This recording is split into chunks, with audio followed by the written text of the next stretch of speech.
Hello दोस्तों, ये एक मोटिवेशनल हार्ट टचिंग है। प्लीज़ पूरी आवाज़ से सुनना और अगर अच्छी लगे तो एक लाइक ज़रूर करना। अरे ऋचा दीदी, यहाँ इस समय सचिन अचानक अपनी दीदी को अपने ऑफिस में देखकर हैरान रह गया। सप्ताह भर की छुट्टी लेकर आई हूँ, सोचा घर बाद में जाऊँगी, पहले तुमसे यहीं मिल लूँ। ऋचा ने गंभीर स्वर में कहा तो सचिन को लगा दीदी कुछ नाराज सी हैं। कोई बात नहीं दीदी, तुम कौन सा यहाँ रोज आती हो, ज़रा 5 मिनट बैठो, मैं आधे दिन की छुट्टी लेकर आता हूँ। आज तुम्हें बढ़िया चाइनीज खाना खिलाऊंगा। लाउंज में पड़े सोफे की तरफ इशारा कर सचिन ऑफिस के अंदर चला गया। ऋचा अपने ही विचारों में खोई हुई थी कि तभी सचिन ने उसे आवाज़ दी, दीदी चले। ऋचा चुपचाप उठकर चल दी। उसकी यह चुप्पी सचिन को बड़ी अजीब लग रही थी। यह तो उसके स्वभाव के खिलाफ था। हमेशा खुश रहने वाली ऋचा बात बात पर हंसते खिलखिलाती, चुटकुले सुनाती और हर देखी सुनी घटना को नमक मिर्च लगाकर बताती थी। फिर आज ऐसा क्या हो गया था कि वो बिल्कुल गुमसुम हो गई थी। सचिन, मैं यहाँ चाइनीज खाने नहीं आई, ऋचा ने हौले से कहा। तो मैं देख ही रहा था, पर बात क्या है? अच्छे से झगड़ा हुआ है क्या, या फिर कोई और गंभीर समस्या आ गई है? सचिन की उत्सुकता बढ़ती जा रही थी। अच्छे और झगड़ा, क्या सभी को अपने जैसा समझ रखा है? पता है अक्षय मेरा और अपनी माँ का कितना ख्याल रखते हैं, और माँ जी, उनके व्यवहार से तो मुझे कभी लगा ही नहीं कि मैं उनकी बेटी नहीं बहू हूँ। ऋचा बोली, सब जानता हूँ दीदी, सच पूछो तो तुम्हारी खुशहाल गृहस्थी देखकर कभी कभी मुझे जलन होती है। सचिन उदास भाव से मुस्कुराया। सचिन, जीवन को खुशियों भरा या दुख भरा बनाना आपके हाथ में ही है। सच पूछो तो मैं इसलिए यहाँ आई हूँ, कम से कम तुमसे और नेहा से। मुझे ऐसी आशा नहीं थी। आज सुबह माँ ने फ़ोन किया था, फ़ोन पर वे ही कितना रोई, कह रही थी कि तुम अब शादी से पहले वाले सचिन नहीं रह गए हो। नेहा तुम्हें अपनी उंगलियों पर नचाती है। सनी, सोनाली और माँ की तो मुझे कोई चिंता ही नहीं है, ऋचा ने शिकायत की। और क्या कह रही थी माँ? सचिन ने पूछा। क्या कहेंगी बेचारी, इस उम्र में पिताजी उन्हें छोड़ गए। 3 साल में ही उनका क्या हाल हो गया है। सनी और सोनाली का भार उनके कंधों पर है, और तुम उनसे अलग रहने की बात सोच रहे हो। ऋचा के स्वर में इतनी कड़वाहट थी कि सचिन को लगा कि इस आरोप लगाने वाली लड़की को वो जानता तक नहीं। उसे उम्मीद थी कि घर का और कोई सदस्य इसे समझाने या न समझने पर उसकी ऋचा दीदी उसे ज़रूर समझेंगी। पर यहाँ तो पासा ही उल्टा पड़ रहा था। आप कहाँ खो गए? किसी बात का जवाब क्यों नहीं देते? ऋचा झुंझला गई। तुमने मुझे जवाब देने लायक रखा ही कहाँ है दीदी? मेरे मुंह खोलने से पहले ही तुमने तो एक तरफा फैसला भी सुना डाला कि सारा दोष मेरा और नेहा का ही है। सचिन तनिक नाराजगी से बोला, ठीक है, फिर कुछ बोलते क्यों नहीं? तुम्हारा पक्ष सुनने के लिए ही मैं यहाँ आई हूँ, वरना तुमसे घर पर भी मिल सकती थी। मैं कोई सफाई नहीं देना चाहता, ना ही तुमसे बीच बचाव की आशा रखता हूँ। मैं बस यह चाहता हूँ कि तुम बिना किसी का पक्ष लिए पूरी बात समझो। मैं चाहूँगा कि तुम 1 सप्ताह की छुट्टी लेकर हमारे साथ आकर रहो। पता नहीं तुम मुझे किस बात की आशा लगाए बैठे हो। माँ भाई बहन आंसू बहाएं तो मैं कैसे उनका पक्ष ना लूँ? ऋचा झुंझला गई। हमें अकेला छोड़ दो दीदी, हम अपनी समस्या को सुलझा सकते हैं, सचिन ने विनती की। अब तुम्हारे लिए अपनी सगी बहन पराई हो गई। हाँ, ठीक ही कह रही थी कि तुम बहुत बदल गए हो। नेहा सचमुच तुम्हें अपनी उंगलियों पर नचा रही है। ऋचा दीदी, नेहा तो तुम्हारी सहेली है, तुम्ही ने तो उससे मेरी शादी की वकालत की थी, पर आज तुम भी माँ के सुर में सुर मिला रही हो। यही तो रोना है, मैंने सोचा था वो माँ को खुश रखेगी, हमारा घर खुशियों से भर जाएगा। पर हुआ उसका उल्टा। मैं कोई सफाई नहीं दूंगा दीदी, बस एक प्रार्थना करूंगा कि तुम कुछ दिन हमारे साथ रहो, तभी तुम्हें सारे हालात का पता चलेगा। ठीक है, अगर तुम जोर देते हो तो मैं अच्छे से बात करूंगी। ऋचा उठ खड़ी हुई। तो कब आ रही हो हमारे यहाँ रहने? सचिन ने बिल देते हुए सवाल किया। तुम्हारे यहाँ? ऋचा हंसती। तो अब वो घर मेरा नहीं रहा क्या? मैं तुम्हें सब जाल में उलझा भी लूँ तो क्या? सच तो यही है कि अब तुम्हारा घर तुम्हारा नहीं है। सचिन भी हंस दिया। लगभग एक सप्ताह बाद ऋचा को सूटकेस व बैग समेत आते देखकर छोटी बहन सोनाली दूर से ही चिल्लाई, अरे दीदी, क्या जीजा जी से झगड़ा हो गया? क्यों बिना झगड़ा किए मैं अपने घर रहने नहीं आ सकती क्या? ले, वंश को पकड़। उसने गोद में उठाए हुए अपने बेटे की ओर इशारा किया। सोनाली ने ऋचा की गोद से वंश को लिया और बाहर की ओर भागी। रुको सोनाली, कहाँ जा रही हो? अभी आ जाएगी, अपनी सहेलियों से वंश को मिलवाएगी।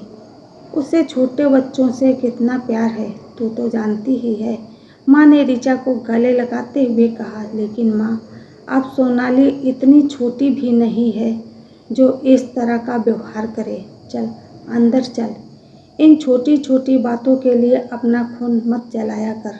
माना, अभी सोनाली में बचपना है, एक बार शादी हो गई तो अपने आप जिम्मेदारी समझने लगेगी।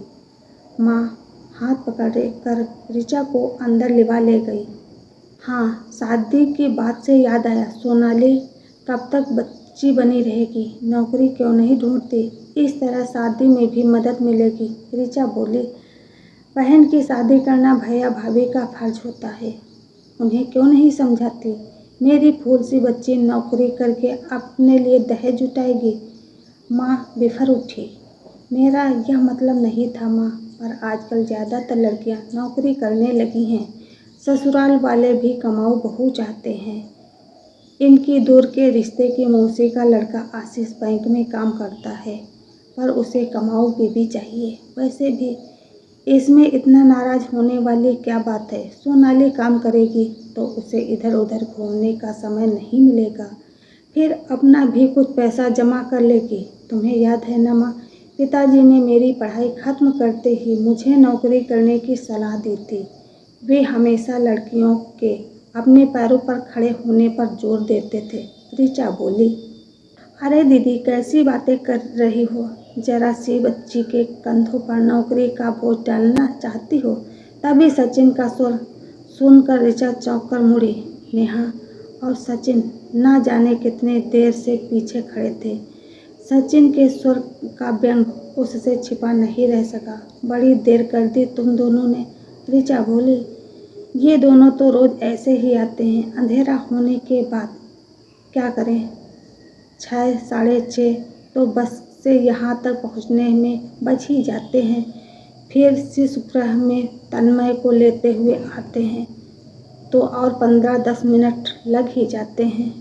क्या तन्मय को शिशुगृह में छोड़कर जाती हो? घर में माँ और सोनाली दोनों ही रहती हैं। क्या तुम्हें उन पर विश्वास नहीं है? जरा से बच्चे को परायों के भरोसे छोड़ जाती हो। नेहा बिना कुछ कहे तन्मय को गोद में से लेकर रसोई में जा घुसी। माँ, तुम इन लोगों में से कुछ कहती क्यों नहीं? जरा से बच्चे को शिशुगृह में डाल रखा है। मैंने कहा है बेटी, मेरी दशा तो तुझसे छिपी नहीं है। हमेशा जोड़ों का दर्द, ऐसे में मुझसे तो तन्मय संभलता नहीं। सोनाली को तो तू जानती ही है, घर में टिकती भी कब है, कभी इस सहेली के यहाँ तो कभी उस सहेली के यहाँ। ऋचा कुछ पलों के लिए स्तब्ध बैठी रही। उसे लगा उसके सामने उसकी माँ नहीं, कोई और स्त्री बैठी है। उसकी माँ के हृदय में तो प्यार का अथाह समुद्र लहराता था। वो इतनी तंग दिल कैसे हो गई? तभी नेहा चाय बना लाई। तन्मय भी अपना दूध का गिलास लेकर वहीं आ गया। अचानक ही ऋचा को लगा कि उसे आए हुए आधे घंटे से भी ऊपर हो गया है, पर किसी ने उसे पानी को भी नहीं पूछा। शायद सब नेहा का ही इंतजार कर रहे थे। सोनाली तो वंश को लेकर ऐसे गायब हुई कि अभी तक घर नहीं लौटी थी।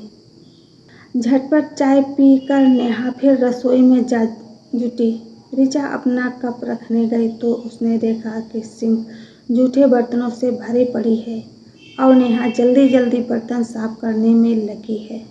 यह क्या, आज काम वाली नहीं आई? अचानक ही ऋचा के मुंह से निकला। आजकल बड़े शहरों में आसानी से काम वाली कहाँ मिलती है। ऊपर से माँ जी को किसी का काम पसंद भी नहीं आता। सुबह तो समय रहता ही नहीं, इसलिए सब कुछ शाम को ही आकर निपटाना पड़ता है। अच्छा, यह बता कि आज क्या बनेगा? मैं खाने का इंतजाम करती हूँ, ऋचा ने कहा। फ्रिज में देख लो, सब्जियाँ रखी हैं, जो खाना है बना लेंगे। क्या कहूँ नेहा, लगता है मेरे आने से तो तेरा काम और बढ़ गया है। कैसी बातें कर रही हैं? सचिन की बहन होने के साथ थी, तू मेरी सबसे प्यारी सहेली भी है।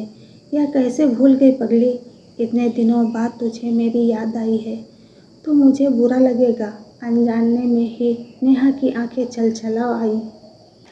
फ्रिज से सब्जियां निकाल कर काटने के लिए ऋचा माँ के पास जा बैठी। अरे क्या, 4 दिनों के लिए मेरी बेटी मायके के आ गई? तुरंत ही सब्जियां पकड़ा दी काटने के लिए। माँ का पारा 7वें आसमान पर पहुँच गया। ओह माँ, किसी ने नहीं पकड़वाई है, मैं खुद सब्जियां लेकर आई हूँ। खाली ही तो बैठी हूँ, बातें करते हुए कट जाएंगी। ऋचा ने बात पूरी नहीं की कि सचिन ने आकर उसके हाथ से थाली ले ली और कुर्सी खींचकर वहीं बैठकर सब्जियां काटने लगा। यह बैठा है न जोरू का गुलाम, यह सब्जी काट देगा, खाना बना लेगा, तन्मय को नहला धुला भी देगा, दिन रात पत्नी के चारों तरफ चक्कर लगाता रहेगा। माँ का व्यंग सुनकर सचिन का चेहरा कस गया। वो कोई कड़वा जवाब देता, इससे पहले ही ऋचा बोल पड़ी। तो क्या हुआ माँ, अपने घर का काम ही तो कर रहा है। उसने हंसकर माहौल को हल्का बनाने की कोशिश की। जो जिसका काम है उसी को शोभा देता है। सचिन को तो मैंने उसके पैर तक नहीं दबाते देखा। उस दिन बेचारी दर्द से तड़प रही थी, तेज बुखार था उसे। सचिन ने धीरे से कहा, फिर भी पति पत्नी की सेवा करे, तौबा तौबा। माँ ने कानों पर हाथ रखते हुए आंखें मूंदकर अपने भाव प्रकट किए। माँ, अब वो पहले वाला जमाना नहीं रहा। अब पति पत्नी एक ही गाड़ी के 2 पहिए की तरह मिलकर गृहस्थी चलाते हैं। सब जानती हो, हमने भी खूब गृहस्थी चलाई है। तुम 4 भाई बहनों को पाला है और मेरी सास तिनका उठाकर इधर से उधर नहीं रखती थी। इसमें बुराई क्या है माँ? अक्षय की माँ तो घर और हमारा खूब ख्याल रखती हैं।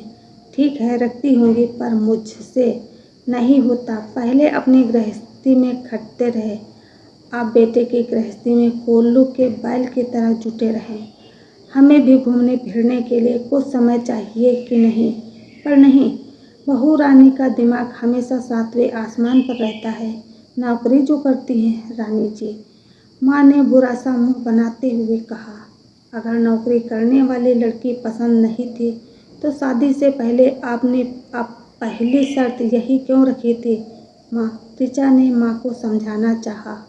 इसमें भी हमारा ही दोष है। अरे एक क्या, तेरी भाभी ही नौकरी करती हैं? आजकल तो सभी लड़कियां नौकरी करती हैं, साथ ही घर भी संभालती हैं। माँ भला कब हार मानने वाली थी? ऋचा चुप रह गई। उसे लगा माँ को कुछ भी समझाना असंभव है। दूसरे दिन सुबह ही ऋचा भी जाने के लिए तैयार हो गई तो नेहा की हैरानी की सीमा नहीं रही। यह क्या, तुम आज ही जा रही हो? सोचती हूँ तुम लोगों के साथ ही निकल जाऊँ, फिर कल से ऑफिस चली जाऊँगी। क्यों बेकार में छुट्टियाँ बर्बाद करूँ? सोनाली की शादी में तो छुट्टियाँ लेनी ही पड़ेगी, वो बोली। तुम कहो तो मैं भी 2 दिन की छुट्टी ले लूँ। आई हो तो कुछ दिन रुक कर जाओ, नेहा ने प्यार से कहा तो ऋचा बोली, नहीं, अगली बार जब 2-4 दिन की छुट्टियाँ होंगी तब आऊँगी। इस तरह तुम्हें भी छुट्टी नहीं लेनी पड़ेगी। बेचारी 1 दिन के लिए आई, लेकिन मेरी बेटी काम में ही जुटी रही। रुक कर भी क्या करे, जब यहाँ भी खुद ही पका कर खाना है तो। माँ ऋचा को इतनी जल्दी जाते देखकर अपना ही रोना रो रही थी। बस आज पहली बार ऋचा के मन में अपने मायके को लेकर इतनी बेचैनी थी। बस की खिड़की से बाहर देखते हुए बार बार वही दृश्य उनकी आंखों के सामने घूम रहा था। रसोई में थकी हुई नेहा, जूठे बर्तनों से भरा सिंक, माँ के ताने और चुपचाप सब सहता उसका छोटा भाई सचिन। अब जो होना है सो हो। आई थी सचिन और नेहा को समझाने, पर किस मुंह से समझाऊं? प्रेम और शब्दात की ताली क्या भला एक हाथ से बजती है? रीता सोच रही थी। अच्छा दीदी, फिर मिलते हैं। सचिन ने बस से उतरकर उसके पैर छुए। नेहा पहले ही उतर गई थी। सचिन, मुझे नहीं लगता कि तुम्हें उपदेश देने का मुझे कोई हक है। फिर भी देखना, सनी की नौकरी और सोनाली की शादी तक अगर साथ निभा सको तो। कहती हुई ऋचा मुड़ गई, पर उसे लगा मन जैसे बहुत भारी हो आया है। कहीं थोड़ा एकांत मिल जाए तो वो फूट फूट कर रो ले। उस दिन घर से लौटते समय ऋचा केवल रोई नहीं थी, उसके ने मन ही मन एक फैसला भी लिया था। अगर अभी कुछ नहीं किया तो यह घर सचमुच टूट जाएगा। करीब 15 दिन बाद रविवार की सुबह अचानक ऋचा फिर से अपने मायके पहुंच गई। दरवाज़ा सोनाली ने खोला। अरे दीदी, फिर आ गई? वो हंसते हुए बोली। लेकिन इस बार ऋचा की आंखों में वही पुरानी खुशी नहीं थी, चेहरे पर गंभीरता थी। सबको बुलाओ, मुझे बहुत ज़रूरी बात करनी है। थोड़ी देर में माँ, सचिन, नेहा, सनी और सोनाली सब बैठक में बैठे थे। माँ ने तुरंत कहना शुरू किया, देख बेटी, मैंने तो अब कुछ कहना ही छोड़ दिया है, पर तेरी भाभी को। माँ, इस बार ऋचा ने उन्हें बीच में ही रोक दिया। उसके स्वर की कठोरता देखकर सब चौंक गए। आज पहले मेरी बात सुनो और कोई बीच में नहीं बोलेगा। कमरे में सन्नाटा छा गया। ऋचा धीरे धीरे माँ के पास जाकर बैठ गई। जब आप नई नई शादी होकर इस घर में आई थी, तब अगर पापा आपकी तकलीफ़ समझते, रसोई में हाथ बटाते, आपका साथ देते, तो क्या आप उन्हें जोरू का गुलाम कहती? ऋचा आगे बोली, आपको पता भी है, नेहा सुबह 5 बजे उठती है, खाना बनाती है, नौकरी करती है, बच्चे को संभालती है, शाम को वापस आकर फिर रसोई में लग जाती है। और हम सब क्या करते हैं? उसकी हर कोशिश में कमी निकालते हैं। ऋचा की बात सुनकर माँ का चेहरा उतरने लगा। लेकिन मैं बूढ़ी हो गई हूँ बेटा। माँ की आवाज़ काँप गई। किसने कहा कि आपको सब काम करना है? ऋचा ने प्यार से उनका हाथ पकड़कर कहा, पर कम से कम प्यार के 2 शब्द तो दिए ही जा सकते हैं ना। जिस सहारे की ज़रूरत आपको तब थी, वही सहारा आज नेहा को भी चाहिए माँ। माँ की आंखें नम हो आईं। उधर सोनाली सिर झुकाए बैठी थी। ऋचा अब उसकी तरफ मुड़ी। और तू कब तक बच्ची बने रहेगी? माँ की हालत देख रही है ना। आज अगर भैया अलग हो गए तो इस घर का खर्च कैसे चलेगा? सोनाली पहली बार गंभीर हुई। धीरे से बोली, दीदी, मैं कोशिश करूँगी नौकरी ढूंढने की। बस अब थोड़ा जिम्मेदार बनना सीख ले, ताकि माँ और भैया का सहारा बन सके। कोई बड़ी नौकरी ना सही, बस अपने पैरों पर खड़ा होने की शुरुआत कर ले। तभी सचिन बोला, दीदी, मैं खुद भी अलग नहीं होना चाहता था, बस चाहता था कि घर में थोड़ी शांति रहे। उसकी आवाज़ भर्रा गई। नेहा तुरंत बोली, और माँ भी माँ जी को छोड़कर नहीं जाना चाहती, पर हर दिन ताने सुनकर हिम्मत टूट जाती है। माँ ने पहली बार ध्यान से नेहा की तरफ देखा। उन्हें अचानक याद आया, जब वो खुद नई नई बहू बनकर आई थी, तब अपनी सास के व्यवहार से परेशान होकर छोटी छोटी बातों पर रो पड़ती थी। और आज वही दर्द वो अपनी बहू को दे रही थी। कुछ पल बाद माँ धीरे से उठी। सबको लगा शायद फिर नाराज़ होंगी, लेकिन अगले ही पल उन्होंने नेहा के सिर पर प्यार से हाथ रखा। बेटा, मुझसे गलती हो गई। बस इतना सुनना था कि नेहा उनके गले लग गई। सचिन ने तुरंत जाकर माँ का हाथ थाम लिया। बरसों बाद उस घर में ऐसा लगा जैसे दीवारों पर जमा भारीपन पिघलने लगा हो। समय धीरे धीरे बदलने लगा। सोनाली ने नौकरी ढूंढनी शुरू कर दी थी। सनी भी ट्यूशन पढ़ाने लगा। माँ भी अब पहले की तरह हर बात पर ताने नहीं देती थी, बल्कि कभी कभी खुद ही कह देती, बहू आज खाना मैं बना दूंगी, तू थोड़ा आराम कर ले। और जब कभी सचिन रसोई में सब्जी काटता दिखाई देता तो माँ मुस्कुरा देती। एक दिन पड़ोसन ने मजाक में कहा, लगता है आपका बेटा अभी भी जोरू का गुलाम बना हुआ है। माँ ने गर्व से जवाब दिया, नहीं, वो अपनी पत्नी का सम्मान करना जानता है। काश हमारे ज़माने में भी पुरुष यह सीख पाते। पति अगर पत्नी का साथ दे तो वो जोरू का गुलाम नहीं, बल्कि एक समझदार और जिम्मेदार जीवन साथी है। दरवाजे के पीछे खड़ी ऋचा यह सब सुन रही थी। उसकी आंखें नम थीं, लेकिन इस बार ये आंसू दुख के नहीं थे, सुकून के थे। तो दोस्तों, आपको हमारी ये कहानी कैसी लगी? कमेंट करके ज़रूर बताएं। राधे राधे।